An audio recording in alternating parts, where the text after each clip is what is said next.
Brady Farkas Show is produced and funded by WDEV and the Radio Vermont Group. We welcome listener feedback. Email your comments to wdev@radiovermont.com. The energy. How does anybody live and drive in Boston every single day? This guy stopped in the middle of the road with his hazard lights on. This guy won't yield. That guy won't let you go. That guy passes in front of you. That guy goes 3 lanes of traffic all in one shot. How does anybody do this? The passion. Look, if the Red Sox aren't going to play Yoshida and Devers as they're about to get swept, then we might as well just give up and go home.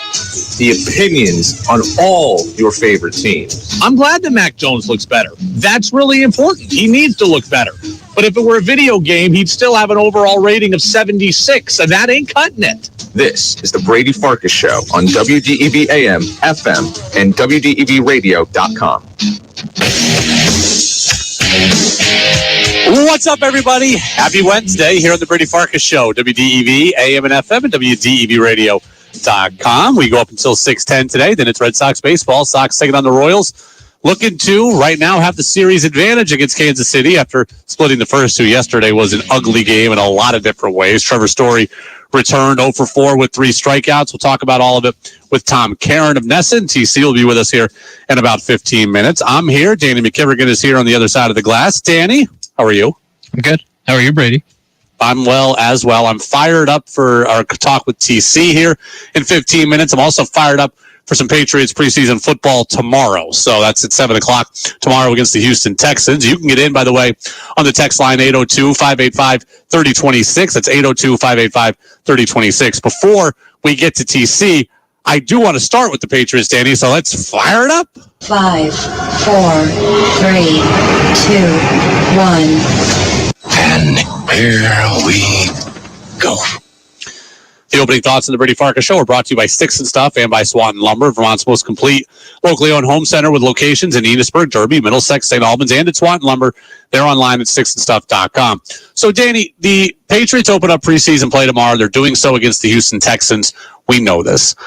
One of the things I'm most excited to see is the play of Patriots wide receiver Demario Douglas. This is a guy we've heard about, a guy we've started to talk about. 6th round draft pick out of Liberty, rookie wide receiver, kind of this year's training camp darling, right? A couple of years ago, it was Austin Carr. He ended up not making the team, ended up shipped to New Orleans after getting cut. A few years after that, it was Jacoby Myers, who didn't really play much in Tom Brady's last year, 2019, and then 2020 with Cam, he started to be a big deal. And then 2021, 2022, he was awesome. So the training camp darling sometimes doesn't make the team and sometimes becomes an integral part of the roster. We have no idea which way this is going to go tomorrow night for Demario Douglas, but I'm really excited to watch him play. And Danny, one of my favorite phrases, you know this by now, one of my favorite phrases is 2 things can be true at the same time. Okay, everybody wants this business to just be one or the other. Everybody wants this business to be, Brady, take a side, come down strong on this, and never relent on your position. 2 things can be true and often are true at the same time. On one hand, I'm incredibly excited for Demario Douglas, and I'm incredibly excited to watch Demario Douglas. Okay, we, not just me, we love the underdog.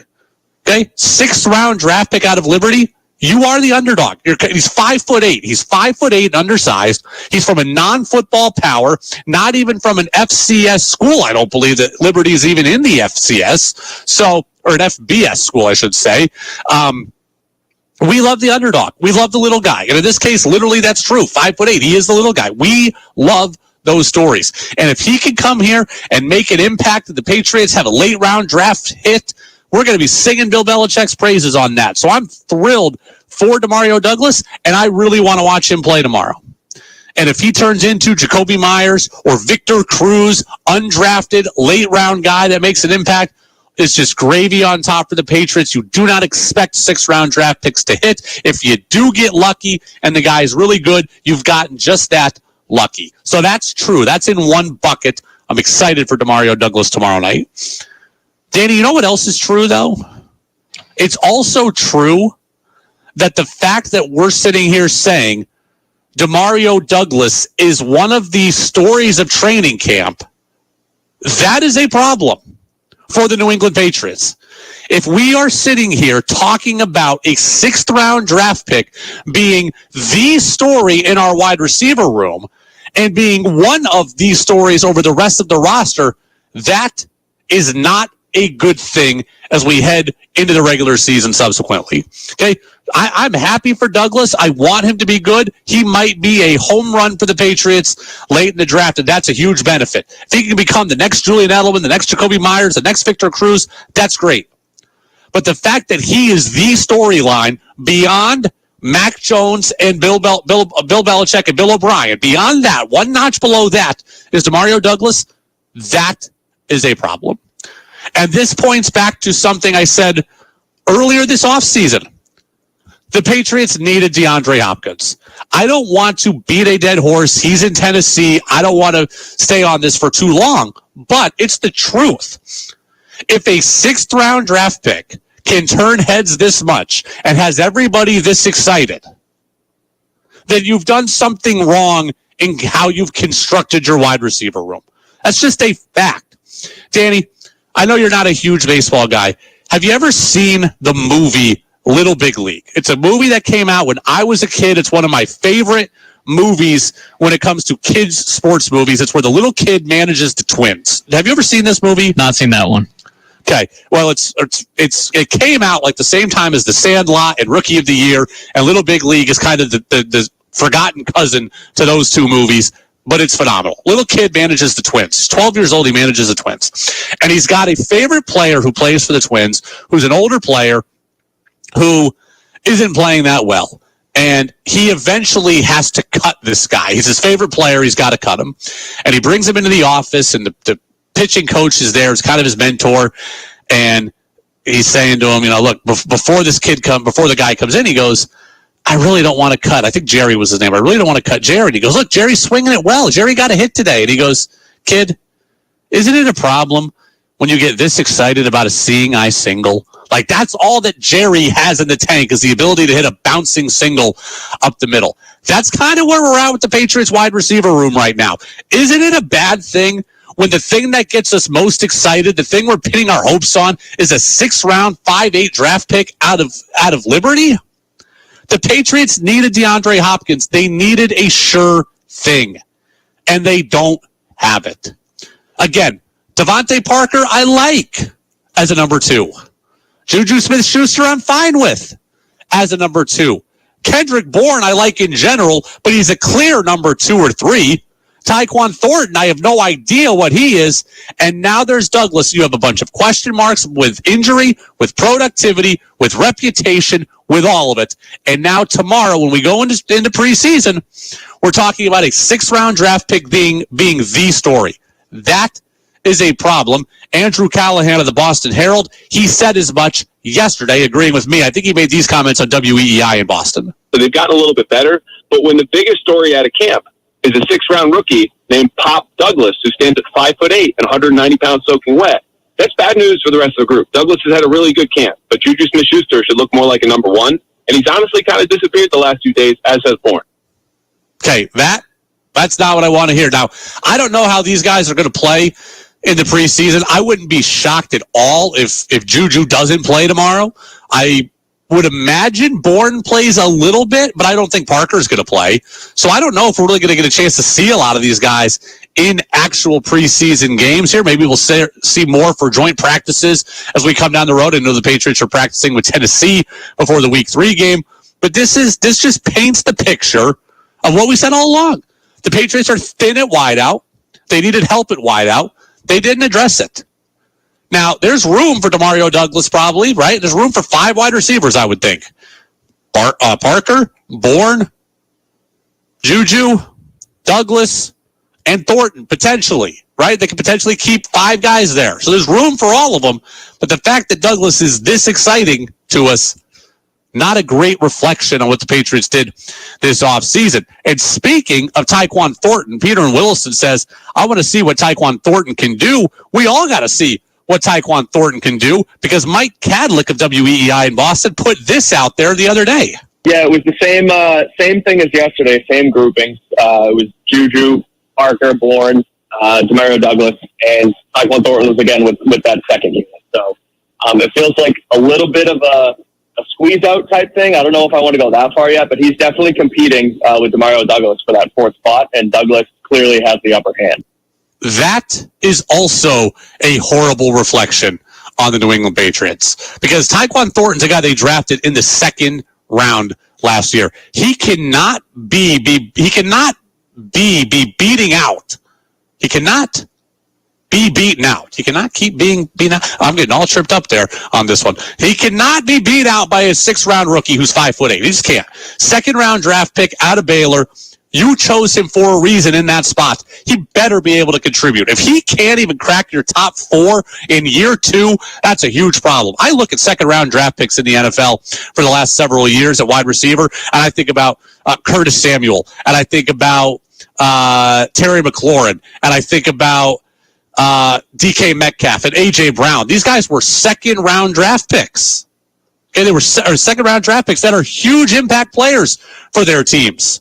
Not Curtis Samuel, Deebo Samuel. Okay, these guys are 2nd-round draft picks that are huge impacts on their roster. And Tyquan Thornton maybe can't even make the team or can't be above the 5th spot on the roster at wideout on the depth chart. That's a problem too. Tyquan Thornton needs to be good, and he needs to be useful. And we do need to see it starting tomorrow in preseason. He's already flimsy body type-wise, right? He's got to stay healthy. That's going to be hard enough. He's got to be productive. They took him in the 2nd round. They've got to get something from him. The Patriots, they've flopped with N'Keal Harry. They can't afford to flop again here with Tyquan Thornton, and then put even more on Demario Douglas's plate potentially.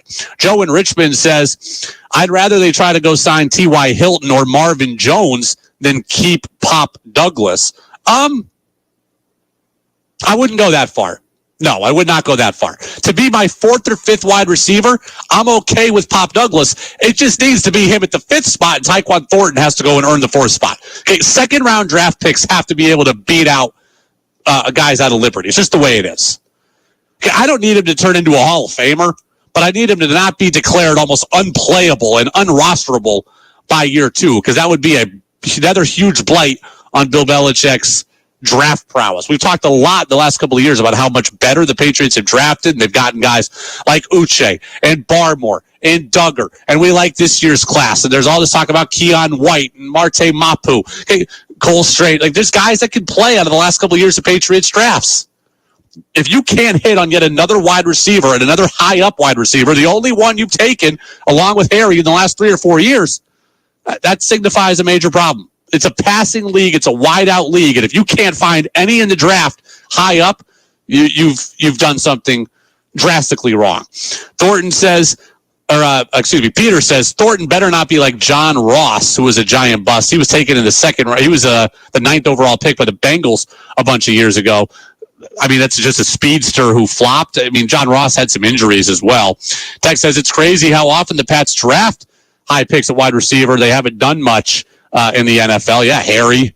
So just since I've been here, right? Harry and now Thornton stand out. Thornton's still got some time to change the narrative, but he's got to start doing it tomorrow. We will see what happens. Again, sometimes the camp darling turns into Jacoby Myers, and sometimes the camp darling turns into Christian Wilkerson, who ends up getting cut. We'll see what happens. But again, tomorrow at 7, Patriots and Texans. Right? Remember last night on the news, Danny? We talked about this story with the Orioles broadcaster, Kevin Brown. You remember that? Yeah. So Kevin Brown, the Orioles broadcaster, who's been on this show before, was suspended by the team for being supposedly critical of the team's past record. I'm glad you've got TC queued up here now, because TC is with us on the phone line. Tom Caron, our Red Sox insider at NESN, is on the phone line. Danny informs me. I want to ask him about this to start off. TC, I am glad that you are here. Last week we spoke to you on a Friday. We didn't have to wait as long until this time. Hopefully you don't say anything to get suspended here from the Orioles. There you go. I didn't miss you nearly as much as I normally miss you by now. That's certainly good. TC, I hope you don't spend too much time today criticizing the Baltimore Orioles. I wouldn't want you to be suspended. What a crazy story that is, isn't it? I mean, this is a team having the breakthrough year that everyone's been waiting for. It's nothing but good news for the Baltimore Orioles, and they go and create a firestorm. Fans chanting free Kevin Brown last night. It was fantastic. shame on them.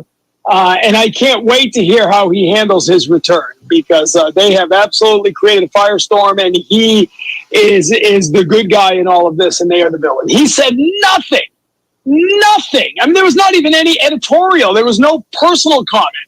He just read off stats and facts. What? Now you can't, if they lose a game, are you not supposed to mention that they lost? I mean, it's crazy. Talk to me a little bit, because I am curious about kind of how all of this comes about. I was listening to everybody, right? Obi and you talked about it on Monday's game. I was listening to Michael Kay on the Yankee side of things, or on his radio show rather. And he's like, well, hey, this is a pre-planned graphic. So people have come up with this idea. They've built this graphic and he has said it. So basically everybody needs to be suspended because everybody has a hand in this. My question is, as someone who does what, you do, who's kind of coming up with these ideas? Is the broadcaster saying, I want to talk about this, go find me it, or is everybody kind of coming together? Yeah, it can go either way, but everybody's got to come together in the end. I mean, we have, we talk in the morning. We're already talking about tonight's show. Last night is a great example. In the ninth inning, the show was kind of put together, and Papelbon and I were talking, and so I called our producers and said, hey, let's throw together a graphic showing the bullpen over the last 9-10 games compared to what they were prior to it. Because it feels, I didn't have the numbers in front of me. I said, it feels like the bullpen's finally paying the price for how much usage they've had. And so then they create a graphic, which was exactly right. Last 10 games, the ERA 7-something. It had been 2.90 in the 20 games prior to that. So now that's a graphic that is going to support what we're talking about. So sometimes it comes from us, because we have the idea for what it is we want to talk about. We want some support. Sometimes they will present the graphic to us and say, hey, look at this. And that'll lead us to what we're going to talk about. I don't know in this case which was which, but the crazy thing about it, it all emanated from a note in the Orioles game notes. Now, Yes. Those are created by Orioles public relations and are handed out to the broadcasters and writers. And that worries me because, there were times, and I've criticized the Red Sox for it, I've criticized other teams for it, is, when a team's going bad, you've got to put the bad notes in your game notes. And some teams don't. Some teams, it's all, you would have no idea that a team has lost 8 of their last 10. It's all the, because you can always twist the stats to look better or worse, right? So I hope this doesn't have any kind of chilling effect on teams' PR departments on what they put in the game notes, because that would be trouble. Tom Caron, Red Sox insider over in NESN with us here on the Brady Farkas Show. TC, I promise I will get to the Red Sox in a second, but I have one other question. Something we were talking about yesterday was a report out of Patriots camp, and just as someone who's been in clubhouses and been around teams, I wanted your thought on this. There was a report that came out that Bailey Zappi and Mac Jones basically aren't friends, and Mac is kind of out here. Degrading is the wrong word. Like, he won't say Zappi's name. He won't acknowledge Zappi's presence, really. Just talk to me a little bit about clubhouse and team dynamics. How often is it that guys are more rivals than we're led to believe? Well, I do. One thing I've learned covering a lot of different teams in a lot of different sports is that competition is good. These guys are used to competition. I've covered a lot of goalie controversies where two goalie, the Red Sox have, the Bruins have, two goalies who'd probably be starters on just about anybody's team right now. And those are usually handled pretty well. The only time it really gets like that, I think, is when there's just a personality conflict. It's not about the competition, because these guys have always been competitors. They have always fought for their playing time. Even if they're the best of the best, there's always been challengers to their time, right? In the Red Sox clubhouse, Alex Cora tells a story all the time about Dustin Pedroia's rookie year, how bad he was in April, and Cora was hitting like 400. But it was Cora who really pulled Pedroia aside and taught him how to handle failure, and taught him how to get out of a slump, and taught him, to believe in himself even when things are down. And if it really was a case where guys were worried about competitors through their playing time, I don't think you'd see that as much. So the only time it gets like that, and I was listening to Steve Young was talking on something the other day and talking about, when he was coming up with the 49ers, had to be a backup for so long, and they never really spoke to each other at all, which is crazy. Not that they didn't like each other, but they both knew what the other guy was all about. And one guy's the starter, he's doing his job. The other guy wants to be the starter, he's doing his job, and it's probably best to stay out of each other's way. It's interesting because things like that, when there is genuine distrust and dislike, and it does happen from time to time, that can absolutely rip up a clubhouse or a locker room. So I buried the Red Sox on Monday, right? Jared Carrabis put out on Twitter, death certificate Sunday afternoon, 4:26. I ran with that on Monday. Then yesterday, I walked it back a little bit after the Pablo Reyes Grand Slam, and I said, there's one of two ways this goes from now on. Trevor Story comes up and hits 094 for the next 3 weeks and really struggles, and the team is in the tank. Or Trevor Story comes up and hits 394 with 7 homers in his first 12 games, and the team is carried into some serious momentum. Certainly looked like the former yesterday, TC. At the plate, it was a rough debut for Story. Yeah, 0 for 4, 3 strikeouts. And this is part of the reason I don't think he wanted to rush back any sooner than he had to. I think he knew he's working on his timing, and it's not going to get easier at the major league level. Listen, one game is one game. We'll see what happens. But I do think that he needs to DH a little bit. I know they're talking every other day at shortstop. He's got to get his timing back at the plate. He's got to get going offensively. And not playing is not going to get that done. So I hope he's in there as DH tonight, or at least tomorrow as a shortstop, maybe the night after that. But he needs more at-bats. I'm more concerned with what they do. Last night felt flat, after the wild comeback and the giving up the 2 runs as Kansas City came back Monday, and you had the walk-off grand slam. You're like, all right, that's a spark. That's something that gets a team going. But you go out last night in a game that you kind of need to win, because you got to build a little confidence and a little momentum again before that death certificate is pinned up on the wall. And, you're throwing out Brendan Bernardino's been really good for this team this year. I get it. The other guy who came in after, whose name I'm blanking right now. Nielsen Lamet. Yeah, Lamet, thank you. Who was 4th in the Cy Young Award in 2020. I get it, okay? But his ERA is double digits since then.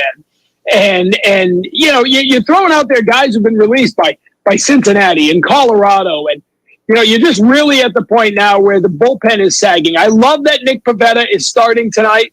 It's going to be the first time, I think I posted last night, I think it's 5.5 weeks since they've had a 5-man rotation of starting pitchers. And if you're calling Pivetta a starting pitcher, you're now back there, because Sale's going to go Friday, and you've actually got 5 guys starting, and you can start to build your bullpen to come in relief, and maybe you'll actually get a long start here and there. But it's frustrating to watch this right now. This is a 10-game stretch against bad teams, and then you've got a tough schedule over the final 5.5, 6 weeks of the season. You got to win series. You got to win 3 out of 4 against Kansas City. You got to win 2 out of 3 against Detroit and Washington. If you do all that, then maybe Sale is stretched out. Maybe Story's got his timing back. Maybe Houck and Whitlock are back here. And you might actually be able to pull off a run at the end that can at least keep you in contention and not have 6 weeks of meaningless baseball. But if you don't, if you lose these games to Kansas City or this weekend at Detroit, you're done. You're done before the Patriots begin their preseason. And we've had too much of that in recent years to stomach another 6 weeks of meaningless baseball.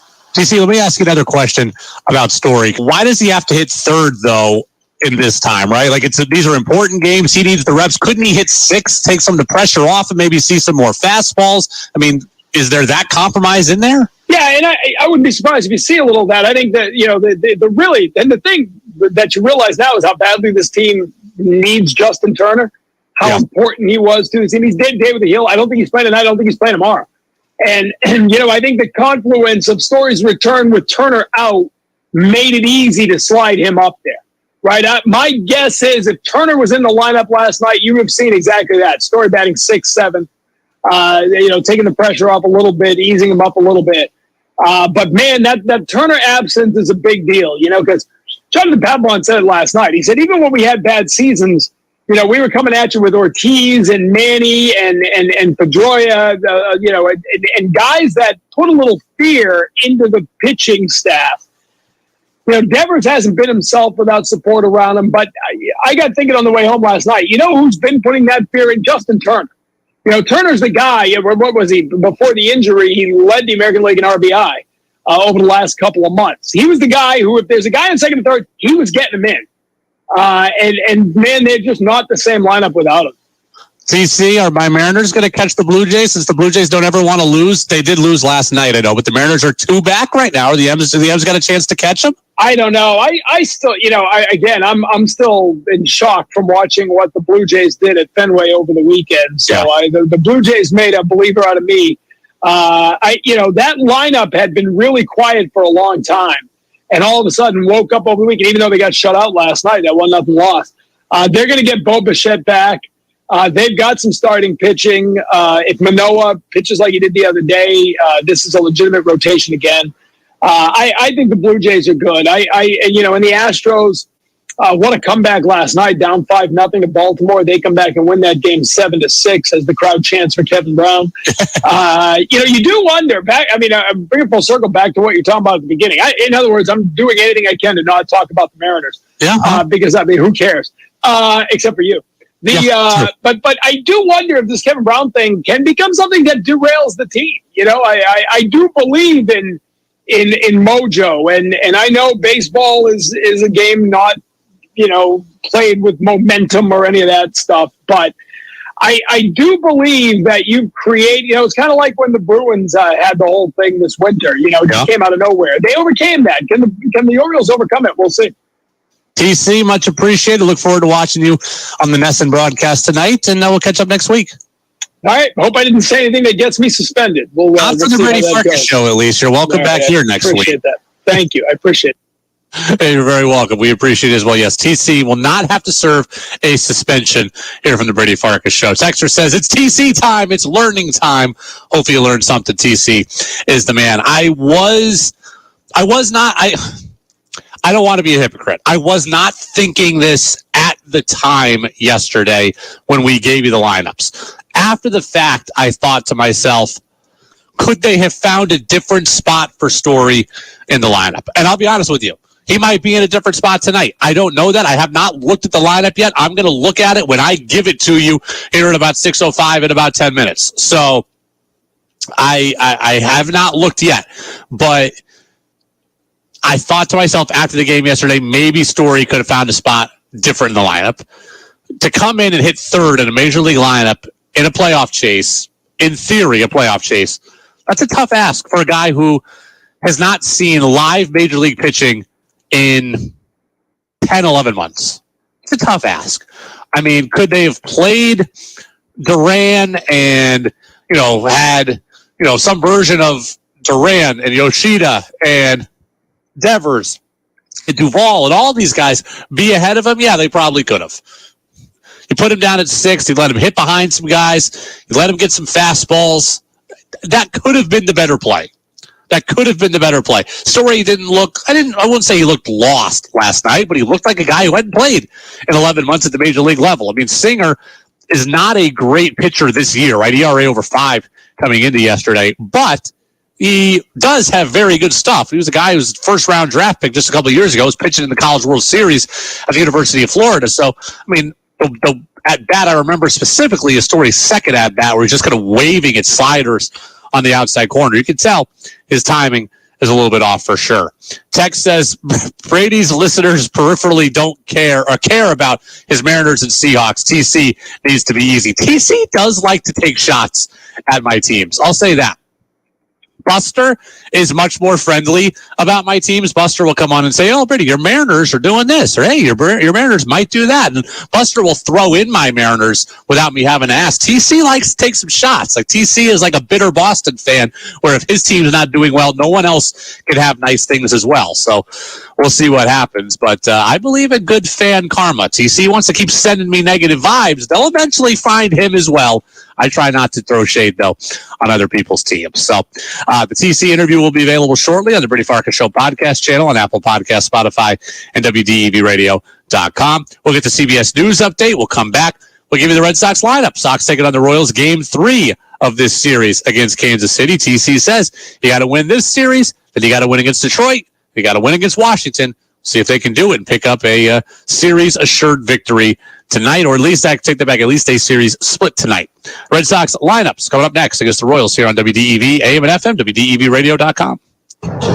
This is WDEV. Vermont's news station, owned and operated by the Radio Vermont Group. From the top of Sugarbush at 96.1 FM, WDEV Warren and Waitsfield. In Barrie at 96.5. In Montpelier at 98.3. Along with our founding station, AM 550 WDEV Waterbury, Montpelier. Streaming at WDEVradio.com. 92 years of serving Vermont. The friendly pioneer, WDEV. This is CBS News on the Hour, presented by Indeed.com. I'm Monica Ricks in New York. Raging wildfires have killed at least 6 people in Hawaii. Maui Mayor Richard Bisson. We've had many dwellings, businesses, structures that have been burnt, many of them to the ground. County spokesperson Mahina Martin says thousands have evacuated. We have opened multiple emergency shelters throughout the island to assist our residents. At this time, both fire areas are active. Our crews, it's all hands on deck. There's no word on how many people have been injured, but the U.S. Coast Guard has rescued about a dozen people who jumped in the ocean to escape flames. FBI agents shot and killed a man in Utah today for making violent threats against President Biden. Reporter Pat Milton has more on Craig Robertson's posts. Robertson allegedly made threats online saying he was preparing his sniper rifle for Biden's trip to Utah this week. He also allegedly threatened former President Obama and Manhattan District Attorney Alvin Bragg. X is in trouble for not complying with the feds in their investigation into former President Trump. Recently unsealed information shows a judge held the social media company in contempt, ordered it to turn over the information, and issued a fine of $350,000 for the delay. The details also show the federal appeals court found probable cause to search the Twitter account for evidence of criminal offenses. Linda Kenyon, CBS News, Washington. Today marks 100 days since writers went on strike in Hollywood. CBS's Jared Hill. I never thought that we would be here at this point, not having even heard a negotiation in good faith from the studios. The milestone matches the length of the bitter battle between the Writers Guild and the studios 15 years ago. But the WGA acknowledges there's no apparent end in sight this time. I do my hair. Attorneys say they are reviewing some complaints now from at least 6 more people against Lizzo. They reportedly worked with the pop star and have similar stories of inappropriate behavior as the former dancer suing the singer. And Robbie Robertson has died at 80. Here's CBS's Matt Piper. He's been called one of rock's greatest songwriters and musicians. As the guitarist and lead writer for the band, Robbie Robertson was not only on stage with the group, but he also worked on the soundtracks for several Martin Scorsese movies like The Departed and The Irishman. Robertson's manager says he died following a long illness, surrounded by his family. He also made documentaries and toured with Bob Dylan. This is CBS News. Hire with minimal effort and max speed with Indeed. Their hiring solution platform helps you attract, interview, and hire candidates efficiently. Visit Indeed.com/credit. New England Municipal Resource Center, NEMRIC, supporting strong communities by helping local governments since 1986. We're going abroad for the first time in years, to Spain. So we started using Babbel. And started learning Spanish fast. With Babbel, you can start having conversations in another language in just 3 weeks. ¿Cómo te llamas? ¿Cómo te llamas? When you learn a language, you want to actually use it. Babbel is designed with that goal in mind. In just 3 weeks, we're starting to have conversations in Spanish. Gracias, Babbel. Babbel, language for life. Now try Babbel for free at Babbel.com. That's Babbel.com. Finding great candidates to hire can be like, well, trying to find a needle in a haystack, but not with ZipRecruiter. Its powerful technology actively finds and invites qualified candidates to apply to your job. So while other companies might deliver a lot of hay, ZipRecruiter finds you the needle in the haystack. See why 4 out of 5 employers who post a job on ZipRecruiter get a quality candidate within the first day. Try ZipRecruiter for free at ZipRecruiter.com/free. That's ZipRecruiter.com/free. The WDEV studio is sponsored by Sticks and Stuff and Swanton Lumber, Vermont's largest independent home center, powered by Marvin Doors and Windows. Go to sticksandstuff.com for store locations and hours. Hi, folks. This is Peter Burke. Join Joel Mashman and me in the garden Saturdays at 12:30. Don't try to do it alone in your garden. Call in with questions, for advice, or just to share your successes in the garden. Brought to you in part by The Willie's Store, family owned since 1900 in Greensboro. Holly Construction, Gregory Drive, South Burlington. One call does it all. And your locally owned Montpelier Agway, East Montpelier Road. The Brady Farkas Show now has an interactive text line, so reach out now at 802-585-3026. This is Freddie Coleman of ESPN, and you're listening to the Brady Farkas Show right here at WDEV and WDEVradio.com. You're going to hear from Freddie Coleman tomorrow on the Brady Farkas Show. I don't know how it's going to work out yet, right? We have Buster, we have Freddie. One of them is going to be live at 5:45. One of them is going to end up being taped in advance. I'm looking for some confirmation on which one is which. So you're going to hear from both of them, no matter what, but one will be live. And I know Freddie is certainly going to be talking with us tomorrow. We usually talk with Freddie on a Wednesday, but because we have Patriots football tomorrow, I thought, hey, let's push it back a day. Let's talk to Freddie on a Thursday. Danny, I have two important questions for you. They're not one-word answer questions, but they don't require a great deal of thought. Kind of first reaction here. One, what do you prefer, South Carolina or Florida? I'll go Florida. Okay. And how big a deal is Thanksgiving in the McKivergan household? I would say moderately. We celebrate it like everybody else. Okay. Is it like you're expected to be at Thanksgiving? Everyone's going to be upset if you're not. The family's going to disown you if you're not there. What? What's the level of... It's not a massive gathering every year. Let's just say that. Okay. So it sounds like Thanksgiving is something you might be able to get out of. Theoretically. So what do you think about maybe taking the Brady Farkas Show on the road over Thanksgiving? You, me, broadcasting live, women's Gulf Coast Showcase, UVM women. What do you think? I was going to give you a choice. Maybe we try to go to Charleston for the Myrtle Beach Invitational, or Myrtle Beach for the Myrtle Beach Invitational, UVM and College of Charleston on the men's side, but you've chosen Florida and Thanksgiving. So what do you think? Maybe I talk to the higher up, see if we can get on the road. Little appearance fee? You know, I don't think we're going to get a fee to be there. We're lucky if they'll pay for our travel, though. How about that? Yeah, okay. I'm in. You're in a little tighter with the bosses than me, I think. You have a good relationship. I do too, but we both do. But you're newer in your position, so therefore you've had less time on the job to irritate them. So I like to stay under the radar a little bit. So I'll let you go ask for favors. Okay. What do you think about that? You, me, Thanksgiving week, women's tournament, Gulf Coast Showcase, UVM, Caitlin Clark, North Carolina, you and me at Thanksgiving. That sounds, I don't know if we can find good turkey or not down there in Florida, but, if we'll have our own Thanksgiving if we can get there. But do we actually have to work? Well, we'd have to do the show. Well, I got to see when the show is, right? We're not going to have a show on Thanksgiving, and then Friday is the Prime Link tournaments. That's Norwich, Middlebury, Plattsburgh, etc. We always broadcast that. So I got to see exactly when the games are and exactly when Thanksgiving happens. But maybe we make it a whole week thing and we guarantee ourselves the Monday, Tuesday, Wednesday shows. Okay. All right, I'm in. See if we can, again, you make that happen. See if you can make that happen. 802-585-3026, Napa Morrisville, Napa Waterbury text line. As one of my old co-hosts, Arnie Spanier, would say, he'd say, let's just take the listeners with us. What if we rented a bus, went down to Florida and stayed for a week? And I'm always like, Arnie, who's going to pay the thousands of dollars to accommodate 48 listeners that want to come down? And he's like, who cares? It's not my money. Well, you go, not my money. Let's see if we can bring the listeners with us to Florida as well. Danny, Red Sox music, please.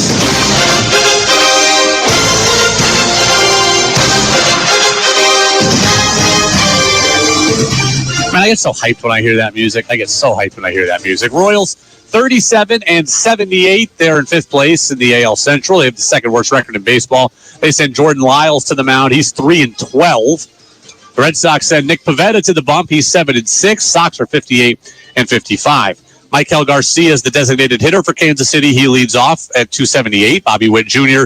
is the shortstop. He's at 268 with 20 homers, 68 RBIs, and 34 steals.